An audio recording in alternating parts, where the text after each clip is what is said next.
the Jerusalem Connection Red Alert Report for Wednesday, March 2nd.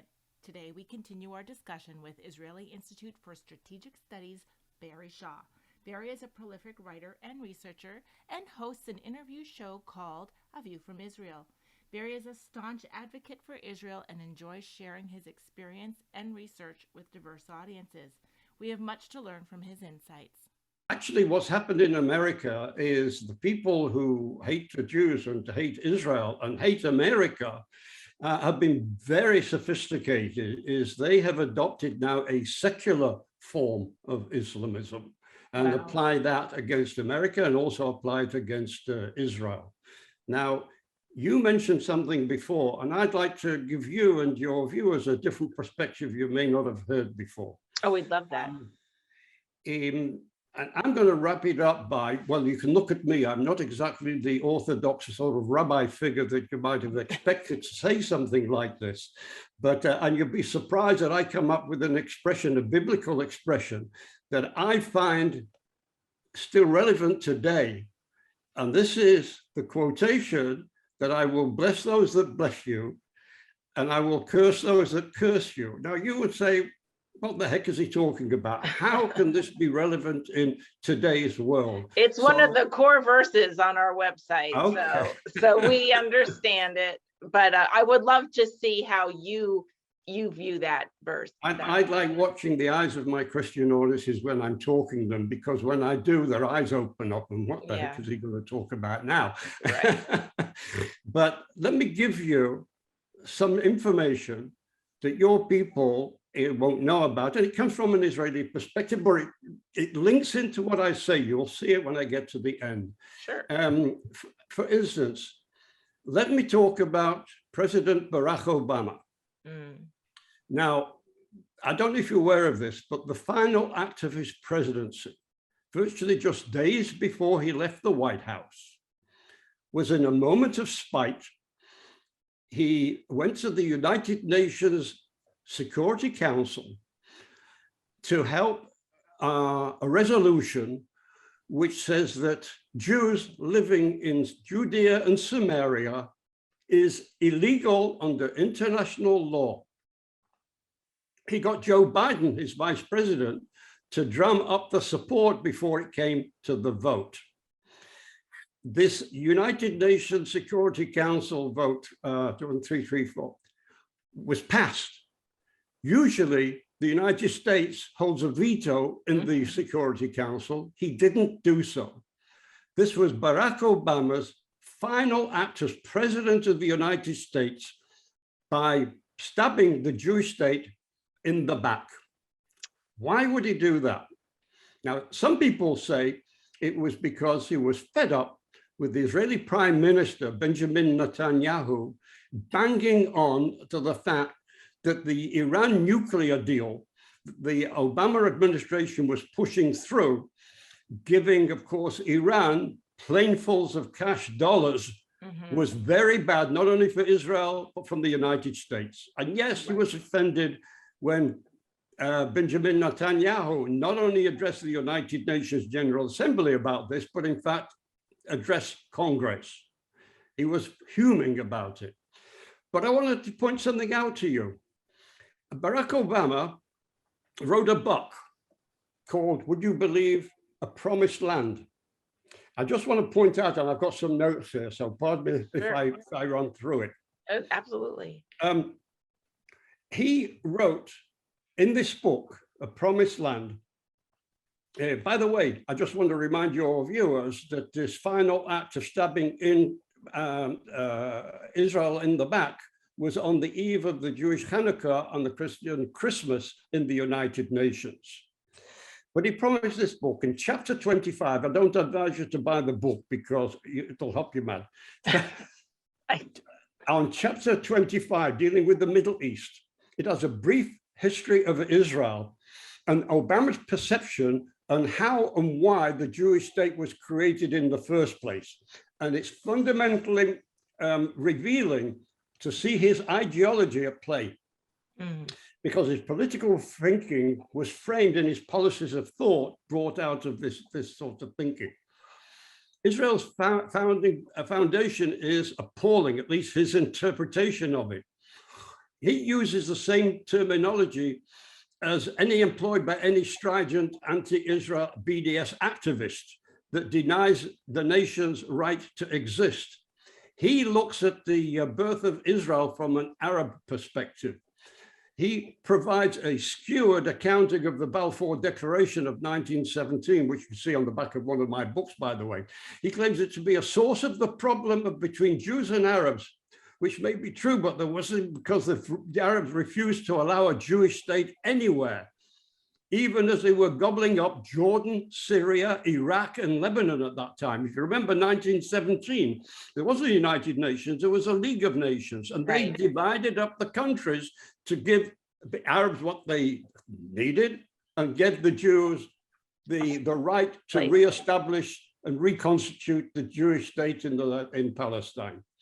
Obama failed to, for instance, address the British government, where it says the British government policy on Palestine would be viewing in favor, and I'm quoting here from the book as well, the establishment in Palestine of a national home for the Jewish people, it being clearly understood that nothing shall be done which may prejudice the civil and religious rights of existing non-Jewish communities in that Palestine, which Israel has done obediently since the day of its creation. On the other hand, what has happened in the Arab world? You find me any Jew living in Gaza. You find me one Jew living under the Palestinian Authority. You find me one Jew living in Jordan. You find me one Jew living in Iraq. You find me one Jew living in Lebanon. So where's the apartheid here? Exactly. This is terrible. He goes on. Let me go on to another chapter here. He omits all the other treaties, by the way. At that time, all of them unanimously declared an internationally legal instrument requiring a Jewish home for the Jewish people. And he admits what's called the Treaty of Sevres in 1920. He omits the San Remo Agreement and the League of Nations of 1922. By the way, that's enshrined in Article 80 of the United Nations Charter. And later the Paris Conference. Obama deliberately typex these out of his book and misinformed his readers in order to leave the impression that Israel has no international legitimacy or consent to exist. And this is you hear this banging on all the time by the people who hate Israel. Obama even lied about Israel's declaration of independence following the United Nations Resolution 181 of the 1947 approval of the creation of a Jewish state, and which was followed by the war of annihilation by 5 Arab armies, just as Israel was declaring itself as a nation state. But if you read his book, it was the other way around. It was as if that Israel declared it after beating off the Arab armies. Actually, in 1948, we didn't beat off the Arab armies. Jordan reached into Jerusalem before the war was ended. So I'm offering your viewers here evidence of Obama's own words, which illustrate an anti-Israel mindset that is increasingly prevalent in the Democratic Party today by those on the left and in the anti-Semitic Muslim communities as a result of miseducation or political or religious animus against us. And Obama writes also, I'd like to add this, Amy. Sure. That and this is his words, for the next 3 decades, he said, Israel would engage in a succession of conflicts with its Arab neighbors. What does he mean? We engages in a successful series of conflicts as if we caused them. We were on defense each and every time. Exactly. Every war was. You get the picture. I do get the picture, and I see where you're able to sort of funnel down. I mean, that book that you're quoting from, it is used in schools, it is studied in universities, and that sort of revised history, omitting and spinning what happened between, you know, the early 1900s and the wars through the through the 70s. And I'm just wondering, I'm just throwing this out there, that maybe that's where the permission or sort of the cultural acceptance in America of, because Barack Obama was the first, you know, Black president, that's where that perspective, that bias against Israel and the Black Lives Matter group, I'm not talking about the idea that Black people need equality. I absolutely 100% believe there's racism and issues that need to be fixed. I'm talking about BLM as an organization or as a philosophy, talking about that particular brand, has infused that same anti-Semitism into everything that they touch, even their support of things like critical race theory in the schools. Look, a black president is a wonderful thing. It shows the equality, not the equity, the equality of America and the fairness of America. However, this is where I come on to, I will bless those that bless you and curse you, because it was under Obama, forget about the Jews in Israel right now, that the economy tanked, where if you had Ferguson and Baltimore, where you had the birth of Black Lives Matter, what do we want? Dead cops. When do we want them? Now. Pigs in the blank. This was all under Obama. And while he was cursing Israel and doing all this against Israel and making the worst deal possible with regard to Iran and giving them $150 billion substitute as well, the American economy was tanking. I will bless those that bless you and curse you that curse you. Now a miracle happened. This businessman, loudmouth businessman with his crazy hair, suddenly became the president, right? Now, although the Democrats have spent 4, maybe 5 years now saying this guy was a Russian stooge or whatever, right?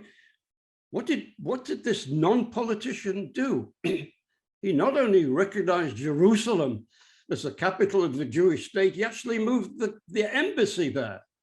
Correct. He took all the established ways of treating or saying things and not doing things and actually making things happen. He punished Israel's prime enemy, Iran. He got rid of the head of ISIS. He got rid of the Republican Guard. He put punishments on Iran as well. And he had the embassy, and not only the embassy, he also granted sovereignty for Israel on the Golan Heights as well. Best president that Israel had since Harry Truman. And what happened to the American economy? It prospered. Low taxes, low unemployment, more prosperity to America. I will bless those that bless you, and I will curse those that curse you. One of the things that Trump did was, by the way, is he enforced a law, the Taylor Force Act, and that is the Trump administration would not give one American taxpayer's dollar to the Palestinians who were rewarding their killer of Jews, their terrorists, what's called the Pay to Slay Act. That if you get more money depending on how many Jews you kill over here. He stopped that funding to them. And another thing under this miracle maker, this non-religion guy who the media over there was calling a racist guy, who actually had Jews in his family. He's actually the father-in-law to a Jewish guy and the grandfather to Jewish kids and everything. Right? But he also did the amazing thing in producing the Abraham Accord, a foreign policy that was foreign to all the international diplomats, including the Don Kerrys and the Bidens and the Obama in the world, who said that Israel will never, ever, ever be able to make peace until we surrender our valuable land, our heartland, to Palestinians who want, at the end of the day, a state from the river to the sea. And he turned that on its head by producing the Abraham Accords, in which they approached all the moderate Muslim states like the UAE, Bahrain, Morocco, and others to make normalization and peace with this. I want to tell you, just yesterday, the Israeli president came back from Bahrain, where he was met by the king and the crown prince of Bahrain, who are coming to Israel in a very short period to strengthen the ties between us. This wasn't done by Biden. This wasn't done by Obama. On the contrary, they wouldn't dreamt of doing something like this.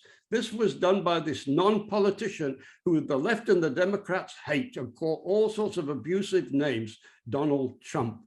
I will bless those that bless you, and I will curse those that curse you. And the final chapter is being written right now, because we have a Biden presidency, which is an utter failure when it comes into foreign affairs. We saw with Afghanistan, as we've seen, he's introduced the payment to the Palestinian Authority so they can continue now to pay their reward system to the family and to the terrorists who are in prison. And this is the problem we've had. Once you have the Biden administration, who is in the middle of making probably another terrible deal with the Iranians, which is going to leave Israel on its own, basically, to deal with Iran, we no longer trust the Americans. We have watched them fail in Afghanistan and other places, and we cannot risk our future to the Biden administration. And the economy, tell me, Amy, I'm right or not, how is the economy these days under a questionable leadership of the Biden administration? Well, we have high unemployment, inflation is through the roof, interest rates are set to go up, and that's going to stagnate growth and purchasability with current wages. So it's a problem, and people are nervous, and we're looking forward. A lot of Christians are looking forward and working hard to the next election cycle. And Barry, what I would like to do is have you come on again, and we can really drill into where America can go as far as its elected officials, and how we as Christians can work hard with Jews to make sure that we elect and support people with the correct and right policy. So I would like to invite you back for that. I do want to ask you, as far as what tangible ammunition or just information or facts that we can take with us to continue to counter that narrative that's on the news and the media, with your Whoopi Goldbergs and your other news celebrities that say outlandish things, and the Congress people, the squad members, and even kids that go to school or university and they come home with these crazy notions that their teachers are prospecting. I mean, is there one of any or all of your books that we can recommend so people can start to learn these facts, so that they can go back out into the community and say, here are the facts, it's been researched, it's been verified, and I can use them? Thank you. Well, I'd be delighted to come back and give some sort of pointers of which direction you have to take, because I have certain recommendations and suggestions, and I think you could be the leader in getting this message over and getting organization at community level, and then spread out to a national level. Follow the footsteps, for instance, of John Hagee, Christians United for Israel, who I know he's been to Israel. He's in fact close to where I live over here. The Netanya Academic College has enjoyed the sponsorship of Christians United for Israel. But also I include John Hagee in my book, Israel Reclaiming the Narrative, where I have inspiring speeches. And one of those, I quote the speech that John Hagee once made, I am Israel. You could read that book for a start. But coming up to date, I find, as I mentioned earlier in the show, there is a symbiotic hatred, which is covered in my book, this one, Fighting Hamas, BDS, and Antisemitism, is you cannot find people who are anti-Semitic who love Israel. You can't find people who hate Israel who are not also anti-Semitic. And this book gives a lot of the facts and the information there as well. But coming finally onto a final point, I because I had a confrontation with BDS, these are the boycott people, in a talk I gave to an audience in Holland. And it was very illustrating for me. And I, as a result of that one, I'm finding that how intellectually paired some of these people who criticize Israel are. I wrote a book called BDS for Idiots. I was going to call it BDS for Dummy, but somebody told me somebody's copyrighted the dummies book. For dummies, yeah. Idiot is more known in Britain, I suppose. Idiot is a what do you call it, dumb or dumber or whatever. Yeah. But what I do in this book, and I did it really for students or again people who are interested in fighting the good fight. I use some of their arguments and I applied it against them. I proved that the people who are so passionately pro-Palestinians don't give a damn for the Palestinians in the first place. And I prove it in this book. I'll do it on the next talk that I'll give you as well. Excellent. That would be wonderful. And I'm going to scroll past all your book covers, and they're all available on Amazon. And I'll also put up the link to your View from Israel video program where you interview other experts. Our goal is to continue to show solidarity, support advocacy for Jews and Israel, and activate and educate Christians to, in faith and love, fight that good fight, just as you're saying. And we need information and perspectives. And that's why we're so happy you were able to come on. Let me just end with one thing, because you just reminded me of something, that if any of your viewers really want to see some of the videos I've made, if you go onto YouTube and look for either Barry Shaw or The View from Israel, the last one I did was a series of 3. And this is the point I made when I talked about this book. I did a series of 3, and your viewers may know something about this. One of the claims made against us is the illegal Israeli illegal occupation, right? I've made a series of 3 where I talk about illegal occupation, but not by Jews.